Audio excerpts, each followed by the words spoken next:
नमस्कार दोस्तों, स्वागत है आपका एक और नई वीडियो में। जैसा कि आप सभी को पता है कि हम महत्वपूर्ण प्रश्नों की सीरीज लेकर चल रहे हैं, जिसका आज चौथा लेक्चर है।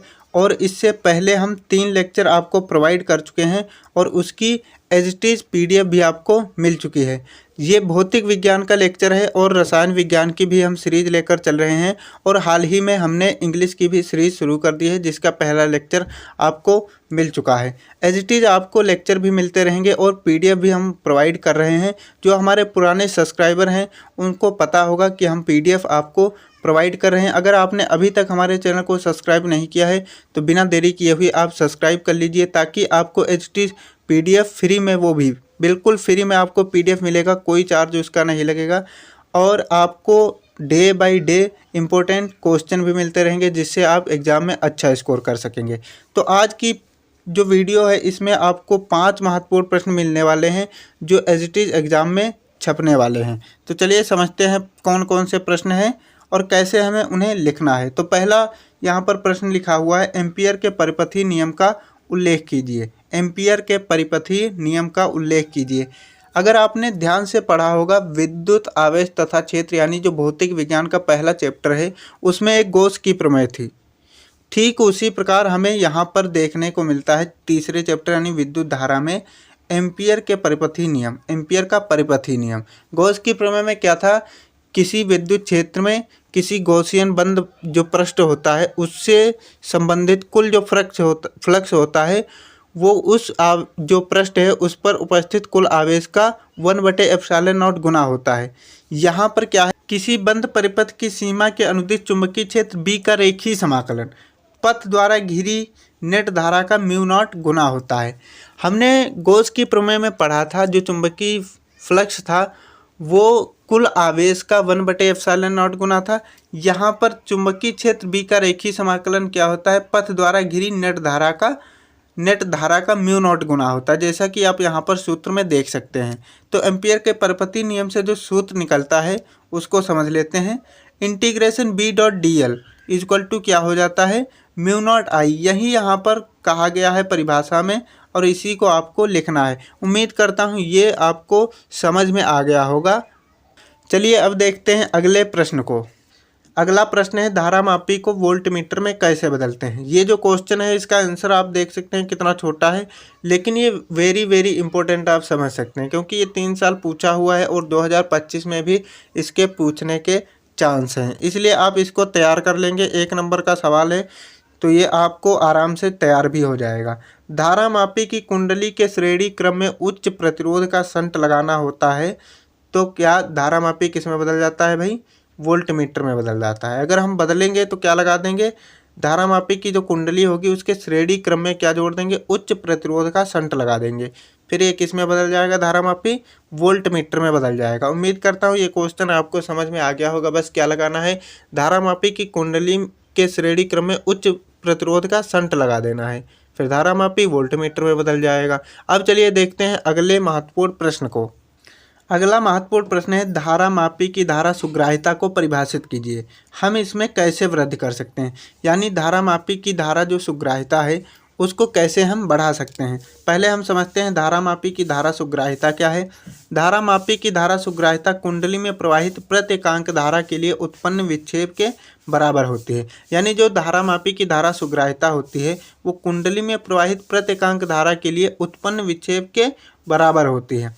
इसमें हम इसे किससे प्रदर्शित करते हैं, IS से धारा सुग्राह्यता को प्रदर्शित करते हैं। यहाँ पर सुग्राह्यता हो गया है, आप समझ सकते हैं कि सुग्राह्यता, यहाँ पर आप कट करके यूज करेंगे, क्या लिखेंगे, धारा सुग्राह्यता। इसे IS से प्रदर्शित करते हैं।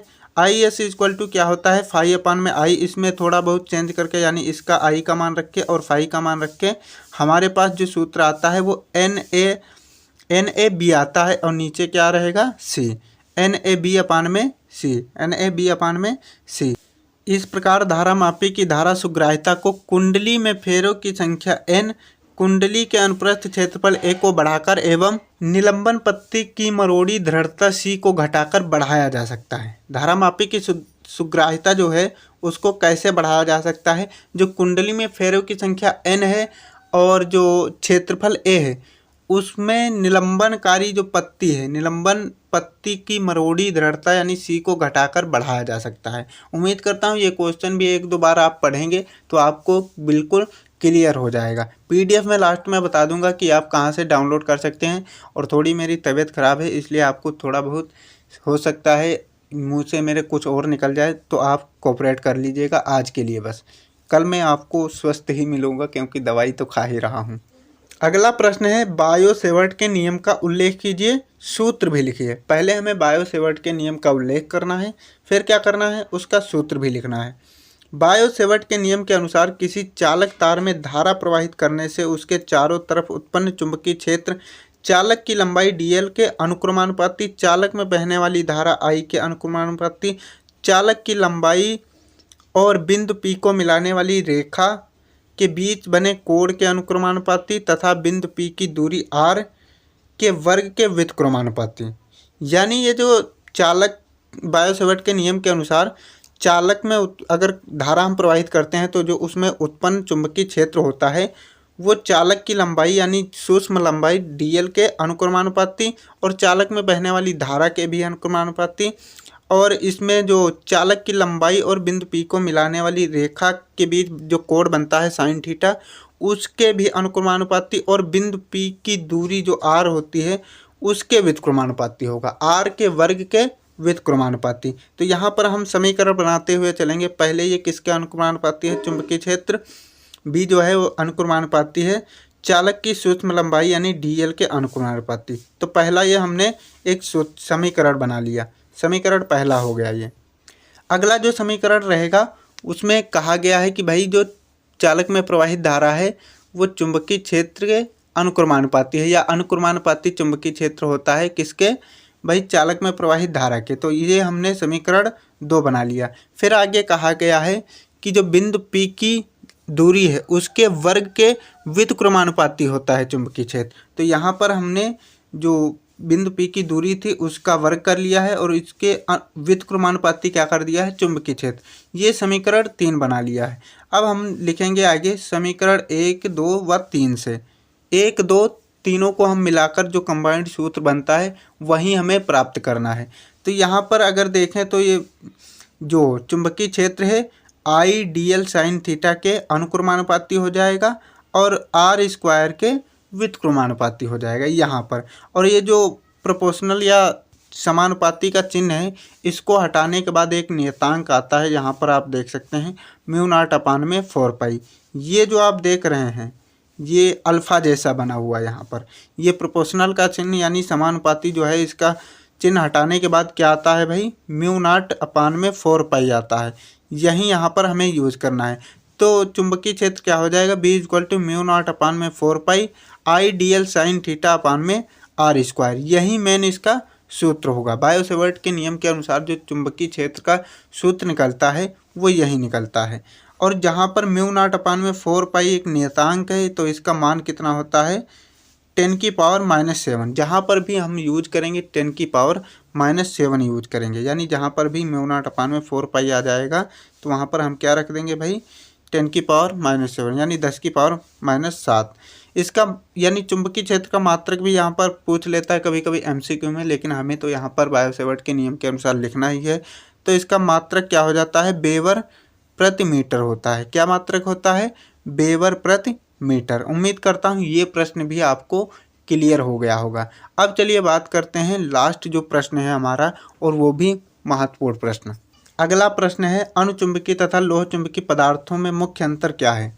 अनुचुंबकीय तथा लोह चुंबकीय पदार्थों में मुख्य अंतर क्या है ये हमें स्पष्ट करना है। और ये जो क्वेश्चन है 2024 में एज इट इज पूछा हुआ है, इसलिए आप इसको इम्पोर्टेंट मान लेंगे। और ये PYQ में भी आप सॉल्व कर सकते हैं, यानी PYQ तो हर साल आपको सॉल्व ही करने चाहिए।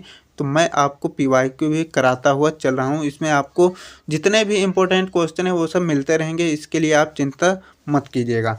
तो यहाँ पर हम लिखेंगे अनुचुंबकीय तथा लोह चुंबकीय पदार्थों में मुख्य अंतर के रूप में, अनुचुंबकीय पदार्थ बाह्य चुंबकीय क्षेत्र में रखे जाने पर चुंबकीय क्षेत्र की दिशा में हल्का सा चुंबकत्व ग्रहण करते हैं।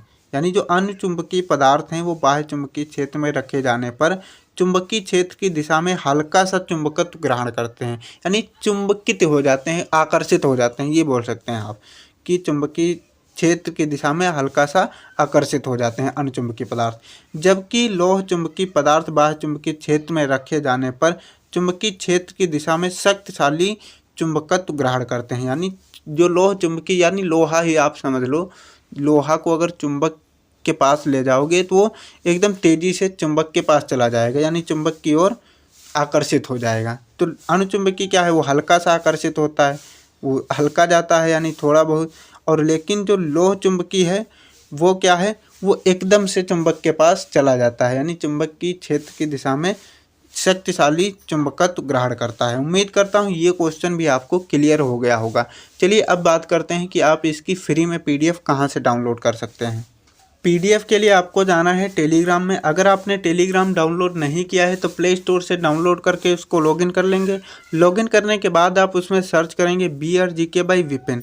वहाँ से इस लोगों का एक चैनल दिखेगा जिसमें आप ज्वाइन होकर इसकी फ्री में पीडीएफ डाउनलोड कर सकते हैं।